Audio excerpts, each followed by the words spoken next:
Hey everyone, this is Kate from Moonflower Moments.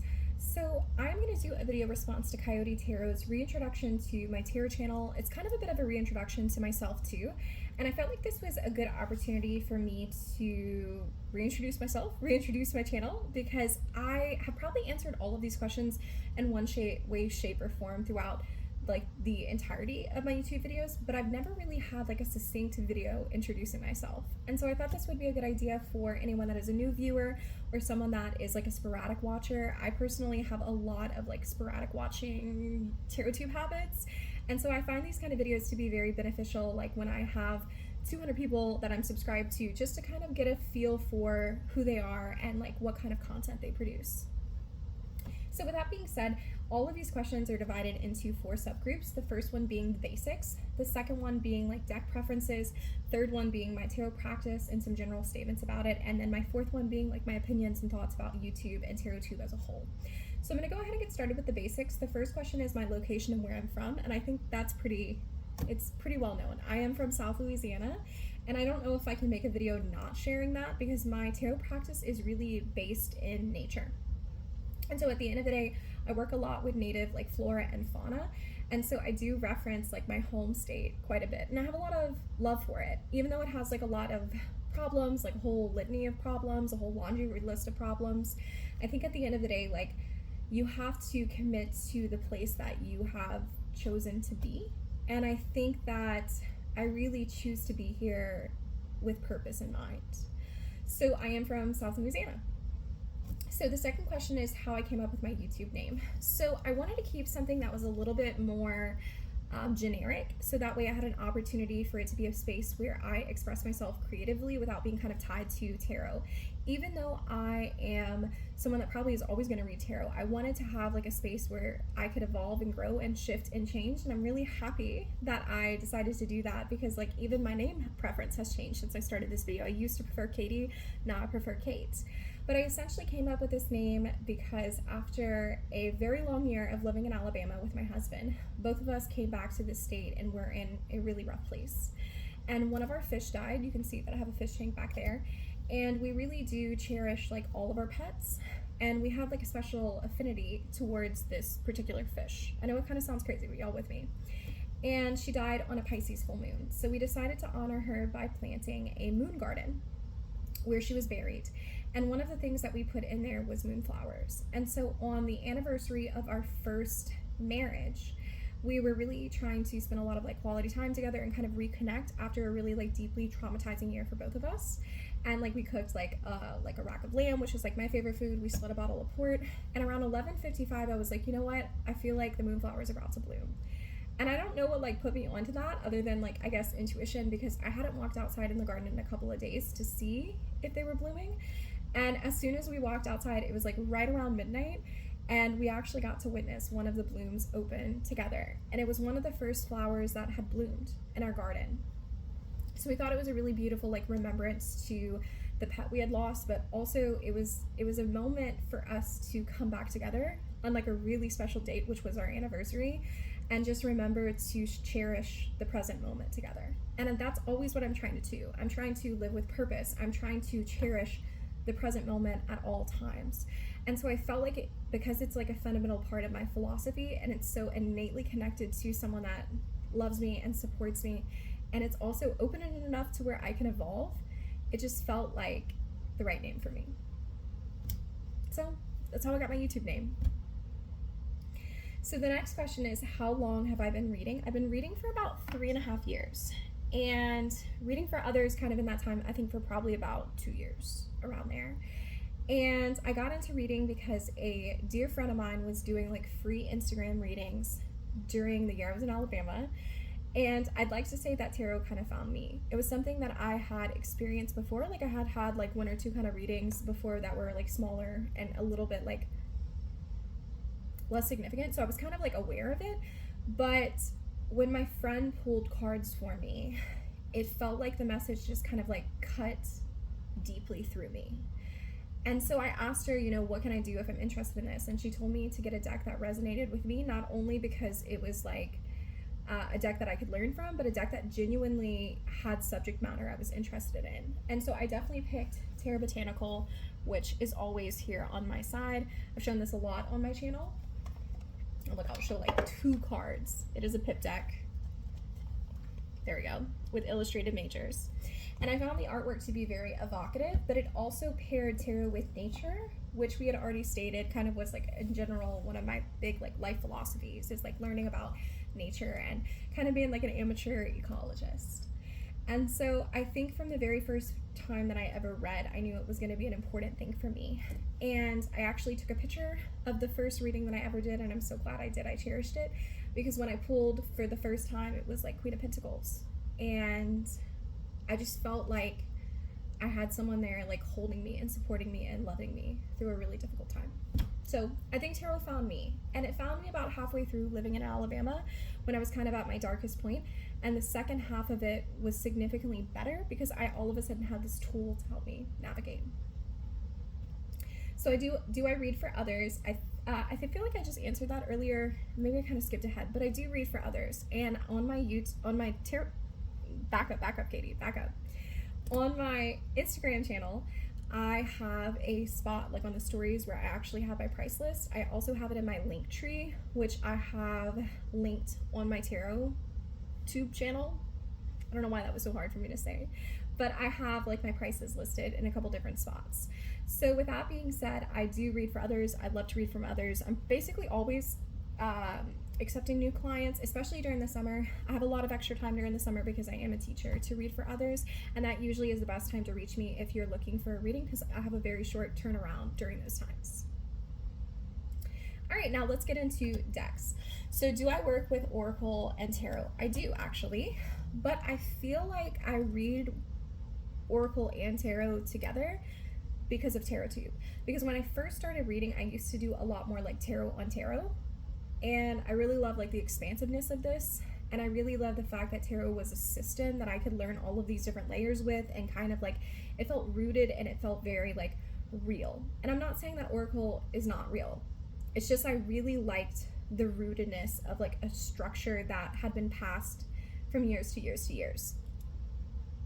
So I think that TarotTube kind of influenced me to like start kind of like playing with like Oracle a little bit more than what is like my natural inclination. I also think in general like my life circumstances caused that, because I think that Oracle in many ways is a great opportunity for you to simplify a message. And so when I'm really busy in life, I do tend to pair Tarot and Oracle in a way that the Oracle kind of grounds the message.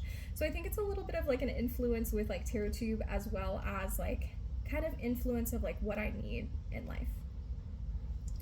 So how many decks do I have? I have currently, I think about like 105-ish. Once I hit 100, I kind of like really put the brakes on it because I felt like, one, I don't have a ton of room to store my decks. So like I have to be very logical with that. I don't have like a huge house, but I also really felt that I want to have deep and meaningful relationships with every single deck that I own. And if I'm taking in more than what I consume, I really actually, because I personify my decks so heavily, I feel that I'm not able to use everything, and that personally really bothers me. And I don't think that everyone has to have the same feelings. Like, I don't think there's anything wrong with like collecting decks to collect decks. I just personally like my collection to be like very usable. And I don't like to rehome decks a lot. That's one of the questions that kind of comes down a little bit further on the list, but I'll go ahead and speak about this now. So I really only rehome decks. I think I've rehomed like 5 or 6 in my entire like tarot experience, career, life, whatever you want to call it. It does kind of feel like another life, like when you learn tarot, and I'm sure many of y'all can kind of relate to that. And all of the times that I rehomed a deck was when I felt like the deck needed to go to someone that I knew personally. And so I have about 5 to 6, I think about 5 people that I know in real life who are either interested in tarot or use tarot pretty regularly. And there's some decks that you get in and you think to yourself, oh, this is not my deck. Like, it's just not. Like, it's not, it's a great deck. I can use it, but I know someone who would benefit from it more. And so those are the cases that I have rehomed things, is when I've been able to like personally give stuff away to people that I personally know. I would be open to probably rehoming to people that like I've kind of established relationships with in this sphere. I don't know if I'd want to like give to total strangers, though. Like, there's nothing wrong with that. It's just like not the way my brain operates. But I think that like in actuality, just kind of rehoming here or there in person kind of works best for me, because like if I want to see that deck again, I can just always go visit. Yeah, that's my Cancer sun talking. I get like emotionally attached to things. I have a Taurus moon too. So like I like the things and I'm very nostalgic. So that was when I rehome essentially. So where do I store my decks? I would love to show you like a kind of like walkthrough, but it's not that exciting, y'all. So I have this armoire over here, and in there I have three different three different shelves, and I have them categorized into my nature decks, my historical and fiery decks. I don't know why those always have been paired together, but in my mind, like, historical decks and fiery decks go together. And then my third shelf is kind of my miscellaneous decks. It's my decks with a lot of blue. I don't know why my decks with blue or like really neutral gray tones have like their own section. There really is no rhyme or reason to the shelves, but it works for me. And I tried to reorganize, but I think y'all know, if you have a collection that is sizable, that like once your brain gets in your head, like these are my categories, it's really hard to break from those categories. So those are my main things. And I do keep most of my stuff in the armoire. I keep a small basket over here to my right. Sometimes that shows up on like my cover art when I'm kind of feeling a little bit lazy. And I keep probably about 10 to 15 decks there. But for the most part, everything stays in the armoire, and then when I feel intuitively called to grab it, I put it in the basket for easy reach. So what do I look for in a deck? I really want a deck that pushes the boundaries. So because I've been reading for about 3.5 years, and I've kind of amassed, like, I consider to be a sizable collection in that time, I don't want any, like, RWS clones or cutesy things. Like, I really need to have decks that push the boundaries in certain kind of ways. I want decks that are very intuitive readers. So one of the decks that comes to mind, and hopefully my lighting is not too terrible for this. Y'all, I'm still trying to figure out my lighting. I had the perfect lighting, but I didn't have the perfect desk, so I had to get the perfect desk. So the deck that comes to mind that kind of encapsulates what I look for in a deck is the Architect's Tarot. I'm gonna try my best to show this. And so the figures in this deck are really small. For the most part, this is kind of like drafting images, because it is titled like the Architect's Tarot. This is an extremely airy deck for me, but this is, for example, like the Eight of Swords. So you can see there's a tiny person all the way over here, and this tiny person is looking up at the statue. So when I read with this deck, I can bring in this concept of like how we're trapping ourselves by idolizing other people. And that's one of the reasons that we're so deeply stuck, because we're comparing ourselves to other people and we're feeling a bit of like an imposter because of that comparison. So it's something that like adds like a different layer or a different perspective, so that when I hear the architects calling to me, because that's a massive part of my process, is I really don't pre-select decks very often, because I like to hear decks call to me, that this deck is calling to me for a specific reason, because of a specific way that an image is portrayed. So this is Death, and you can actually see that he is upside down. And I just find that to be so cool. Like, he's upside down, he's like in this water. So it's kind of like the death is kind of the undercurrent that lives underneath us. And we should all kind of be reminded that like life is like fleeting, because death is kind of at the core of everything below. This is Temperance, one of my favorite Temperance cards in the world. And you can see like the figure here, and then kind of like the flowing here. So there's kind of that mirror image that I really like with Temperance. This is Three of Swords. The heart is kind of like, it's like leeching all of this like pain from this experience. So I think that this is like the best encapsulation of what I look for in a deck the most. I need something that pushes the tarot boundaries for me, something that makes me say, that sounds like really interesting. Now, how would I describe my tarot collection? I would say intuitive decks for sure. I'm gonna go ahead and also throw my dearest friend, William Blake. Y'all, this is my 3-year anniversary of this deck. I'm so excited. I'm gonna do a tarot reading with it literally after I get off this video. So I've had William Blake for 3 years at this point, to this date actually. And this is a deck that is incredibly guttural to me. I find that the imagery is really just very raw and very evocative.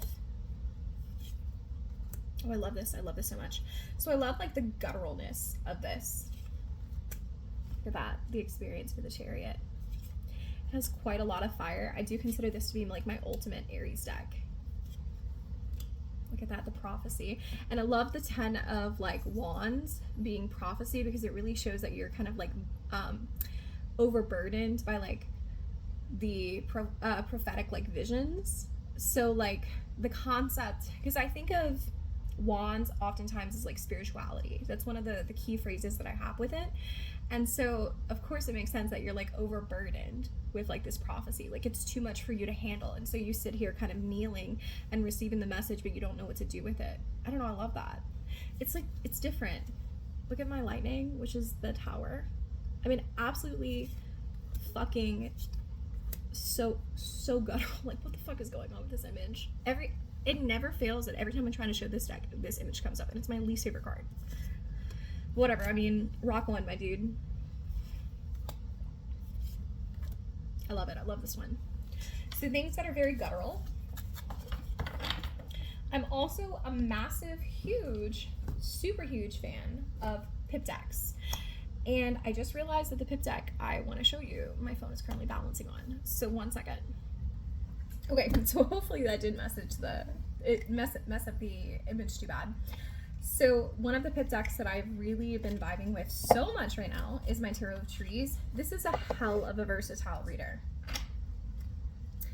So I would say that these are pips with feeling, but I'm okay with regular pips too. Like if you want to show me a 3 of cups and it just literally has 3 cups, I'm down for it. But in a lot of ways, like decks that don't feature humans are decks that really work well for me.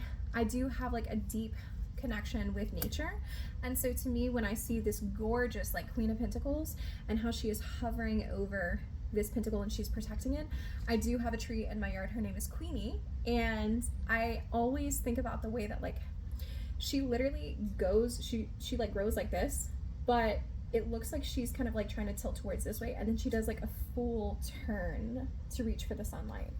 And so I personally, since I have like so many deep relationships with trees, I'm able to kind of make connections between the images that are in this card and then trees that I know. Then also I fucking love trees. Like look at this 6 of Cups. I just find it to be so darling. I don't really want to work with people like in my decks very often. Like I'll take William Blake. He's fine because he's guttural, he's raw, he's poetry. He's the human experience.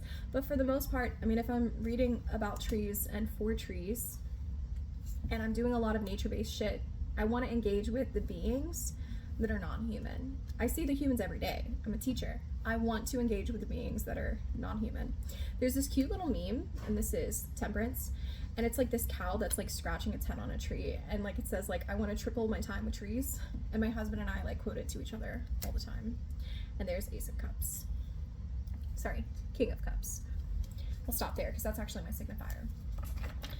So I do work a lot with like pippier style decks, though I would definitely consider this more like illustrated pips. I like the simple pips too, things that are nature.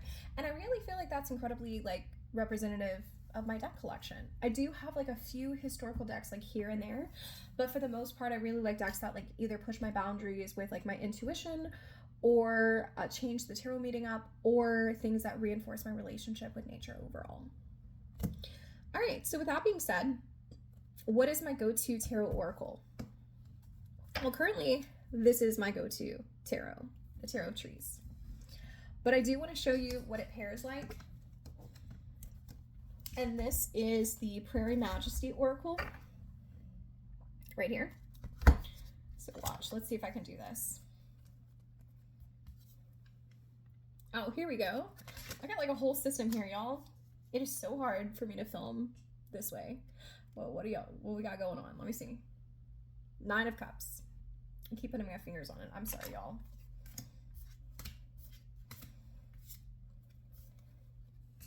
I am going through and finding more like aesthetic matches. I am being that girl. I just need y'all to see how good these look together. But beyond aesthetics, one of the reasons that I am quite fond of this pair, that one looks really good, is because when I'm working with decks that tend to be a little bit pippier, also decks that are nature-based, not everyone I read for is a nature person. So sometimes I can get into a very heavy flow state, and I know this about my reading self, where I'm pulling on a lot of metaphors that perhaps are not as easily digestible to my audience as they could be. But when you pull a clarifying message, such as defend with the world, people really seem to latch onto these clarifying messages.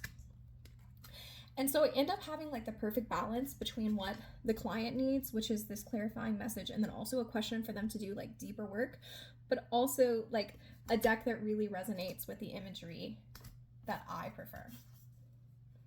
So this is my current go-to pairing. I'll show you one more. And I just think that they look sick together. So I think I read for 5 people just this week with this pairing. And yeah, I don't know. I feel like it worked for everyone. I can't think of a better pairing, honestly. Like, it is a workhorse pairing for me. All right. I think that's it for the deck collection. And I feel like that's pretty representative of what I read with. So as far as my practice, what does it look like? What kind of tools do I use? When do I come to the cards for answers? So my tarot practice is a practice, so of course it's like very evolving all the time. My primary way that I use the cards, I discussed a lot on Archetypal Tarot podcast, which I'll leave a link in the description box below. I did a episode with Sandera Quackenbush recently where I read for her on camera, but I also talked about the ways that I use tarot to enrich my experience with the native environment. So what I tend to do is I go outside and I look around me and I say to myself, what is catching my eye today? So I might listen to a bird, or I might look for a green anole, which is a lizard, to scamper by. I literally just sit outside, and whatever calls to me, whatever I feel like has a message for me, I'll go and I'll move my picnic blanket next to, and I'll take my cards and I will read for it. And so in the case of some of the things that I've recently read for, I have like these ruby belletta mushrooms that are in my yard, and I read for them quite recently, and they really brought up the concept of like expansion, right? Because they're mushrooms and they're starting to expand everywhere in my yard, because unfortunately, you know, it is very wet where I live in South Louisiana. Unfortunately, fortunately, we did have a drought a couple of years ago. I'd rather it be wet than dry for sure. That was like a really scary time. But I think that it's one of my favorite things, because you can think of a mushroom in terms of like decomposition or decay, but when you pull a card like 4 of Wands with it and 3 of Wands, it really does kind of pull into mind like the concept of like the mushrooms are kind of homesteading, like they're expanding out through the spores and they're claiming that house. I don't know, I think that's cool. Like, it forces you to think about different things in your environment in like a deeper way. So I think that's a really good scenario of how I use it. I also use tarot to inspire poetry. So when I'm feeling in a particularly like poetic mood, I will pull a card and I will write verses around those cards. I do that quite often. I find that my Instagram postings tend to kind of be a little bit sporadic, because I really kind of only post when I want to pair tarot with poetry, and that's not something I want to do like every day, but that's kind of the space where I do that. If you want to check that out, that's my Instagram with the Moonflower Moments. So I do that. I also have a pretty like standard like daily practice. So this is jumping ahead to like question number 3 here, but I think that one of the primary ways that I've really found tarot to support me recently, and I've shared this on other videos before, so sorry if you've heard of this. This is my tarot reading for tomorrow. So this is, I have like the little 14 up at the top, and these are just like really shitty envelopes. But at the beginning of every month, I pull all of my tarot cards from like one tarot deck and one oracle deck. And I don't shuffle them back in, I just pull them, like one of each, and I put them in an envelope. And then the night before the date listed on the envelope, I come in my room and I pull the oracle card. This is the Divining Poets Oracle with Lucille Clifton, and I'm currently working with the Gentle Tarot. So I think the 14th is going to be a good day for me, because I have 2 of Cups and I have Judgment. And I'm doing a lot of emotional labor this week that is causing me to step into a calling. So I think this is going to be a good reading. So this is my day for tomorrow, but I pull these envelope cards at night, and this is kind of like, for lack of better words, my Bible. Sorry, that was like very I sound like a heretic saying that, but whatever, it is what it is. we're all heretics in this space, honestly. So I consider like these envelopes to be like the very core of my practice, and like I don't fuck around with these readings. Whatever these cards say, I really do take a lot of stock in, and even if I'm not able to see the most immediate connection, I do like a lot of heavy work with whatever's in this envelope, because I set the intention so hard when I pull for it. It's like I know that whatever is in this is something that I really need for that day. So even though I don't do like a lot of like future focused readings, that's not really something that I tend to do. I do it for my daily practice, and I hold very deeply into it. So one of the questions that was included in the first one is like, when do I come to the cards for answers? Every day, multiple times a day. I've kind of laid off a little bit. I used to be pulling like multiple cards a day, and I'm like, babe, like you're just sitting at home like watching TV, like why do you need to pull cards like 7 times a day? So I've really been trying to like simplify it. Like I said, go back to the envelope readings or some of my regular nature practices, but I really tend to find myself going to the cards in moments of like grief work. That's something that I find the cards to be very useful for. Also when I'm dealing with like very like stages of emotional responses. So I do have a series here on my channel called Tarot Mood Reader, where I go through the different circumstances in which I would use cards for various moods. And I group them together based off of Brene Brown's like categories for emotions. And so like one of the most recent ones that I did was like tarot for overwhelming and uncertain times. And I talked about how I use cards for emotions associated with that. So I use tarot for emotional processing. I use tarot for understanding social dynamics around me. I use tarot all the time. I mean, I love it. I'm a deeply reflective individual, and I think that tarot is something that helps me be mindful, but also continue being reflective. So I think that's it. If you're interested in learning more about like my tarot practice, this sounds like a shameless plug, and I hate that I started my sentence that way, but I do have a series called Dissecting My Tarot Practice, and that's kind of where I go into it a lot, because that is a large part of what I do here on this channel, is like just reflect about my tarot practice and how it evolves and changes. So with that being said, let's switch over to TarotTube YouTube. I feel like that question kind of like bridged into it pretty nicely. My favorite content to post probably is my Dissecting My Tarot Practice series. I like to show my cards in action. I'm not one that you're gonna really see like a bunch of like pairing videos with, a lot of like aesthetic cute videos. I mean, I think that like I'm all right with aesthetics. I don't think that I'm like perfect, but I really want to show like cards in action and the different roles that our cards can have. It's important for me that all of the decks in my collection have a role. I don't think that necessarily has to be the case for everyone, but it definitely is the case for me. And so I like to show my decks in use. That's what I like to use them for. Now, my favorite content to watch, I love a good tarot dissection video. I want more of them. I wish more people would post about the different ways that they come up with topics, the ways that they like pick decks each week. Like, do you have like a specific dichotomy? Like, do you like to have like 3 nature decks and 3 intuitive readers? Like, you know, what does your basket consist of, and like how do you build that? You know, some of the other questions, like, do you like pip decks? Do you not like pip decks? Like, what kind of oracle decks do you like? Like, I like videos where the people kind of like walk me through the process. And so in general, I kind of make the content that I like to watch, because I do think it's really important for me to represent my interests like authentically, and like tarot practice is one of those authentic things. I also like to watch like tarot out in the real world. So Candy used to do like an adventure tarot series where she would take her cards and like, I don't care where where Candy wants to take me, like I'll follow Candy literally anywhere. But she used to take them to like haunted houses or haunted dwellings. Loved it. I love a good vlog. If you want to like take your cards outside and like read in the garden, like I personally can't film that kind of stuff. Like I don't really feel like I have the right environment to do that, because I live like next to like a very noisy road, but also maybe I'm just like a little bit of a coward, because that content is really hard to film, y'all. And so when I see other people like taking their camera outside and taking their cards outside, I'm like, oh my god, yes, let's go on a field trip. So I love field trippy kind of things. But in general, like I really like content that just it's gonna sound like a cop-out, but I like content that is unique, and I like content that is authentic, and I like people that show me like their art witchery. I really love that. Feeding My Soul does a great job showing that. I'll leave a link in the description box below to her.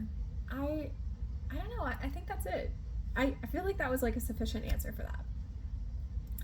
So how did I start my channel? Like, why did I start my channel? So my husband has only read tarot probably about, I'd probably say 12 times. And a lot of it has been like with me, we will read together for like anniversaries or the New Year's or like when we just need to check in with each other.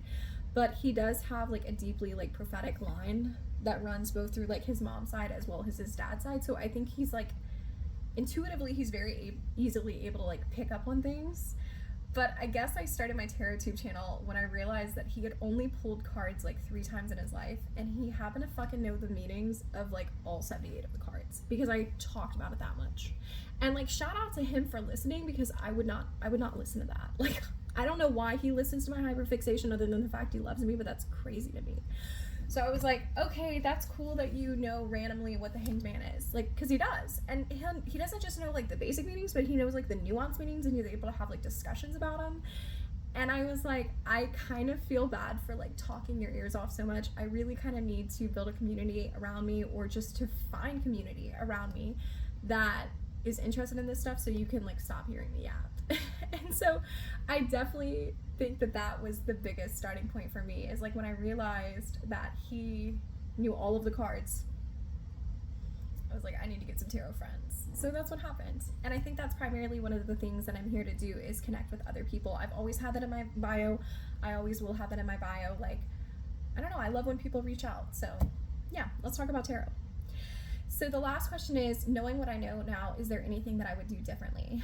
I struggled with this question for a little bit because, I mean, I am reflective, but I think the only thing that I would have done differently is when I first started my tarot tube, I had a lot of innovative content, like a lot of really good content, like a lot of interesting content. I had a lot of like unique ideas and new ideas, and I was so enthusiastic to share it with the world. And I think that that's a good thing, because that made my tarot channel, I guess, stand out some. But I wish that I would have saved some of those ideas for now, right? Because when you're a year into it, the good thing about tarot is reflective of life. So I do find it relatively easy to come up with new topics or to share ideas here. The good thing about Tarot Tube is that we do have like a very thriving hashtag community. We have a very thriving tarot community in general. So I feel like there's always something that you can respond to. But I think back to some of those earlier videos that I did that only got like 50 views, and that's fine. Like I said, it was really important for me to have authentic content at that time. And I think to myself, damn, I wish that I could do that video now, but that video has already been done. So I might, like, some of the stuff I did, I remember I did like decks as friends, where I came up with like these prompts of like personification to the max, y'all. Like, if you had a deck that you wanted to claim as like your gym buddy, what deck is your gym buddy? And I pulled the Crow Tarot, because the Crow Tarot is like Squawk, and they hold me accountable. And I just think back to that video all the time, and I'm like, damn, that content was really good. Like, I wish I could still post that. Maybe I'll do like a decks for friends, like part 2 or something like that. So I guess that's my only thing, is that like in my eagerness and my excitement, a lot of like my good innovative ideas, like I put at the beginning of my channel, and I've really had to like learn how to pace myself and say, okay, yeah, you do have all of these great ideas, but there are going to be periods of time when you're exhausted and overwhelmed and just tired. Save some of your really good ideas for that moment, you know? So was that an answer? I think it was. So with that being said, this was my response to Coyote Tarot. So I'm going to go ahead and tell her thank you for coming up with these prompts. I really do want to start hosting more kind of like these chatty videos on my channel more frequently. I have a couple of friends that I would love to like do like podcast episodes with. So it's something that's kind of in the works and something that is in the back of my mind. But if you like this kind of content or this kind of format, just let me know. So I will see y'all again next time. I hope that all of you have a wonderful day, and thank y'all so much for being here.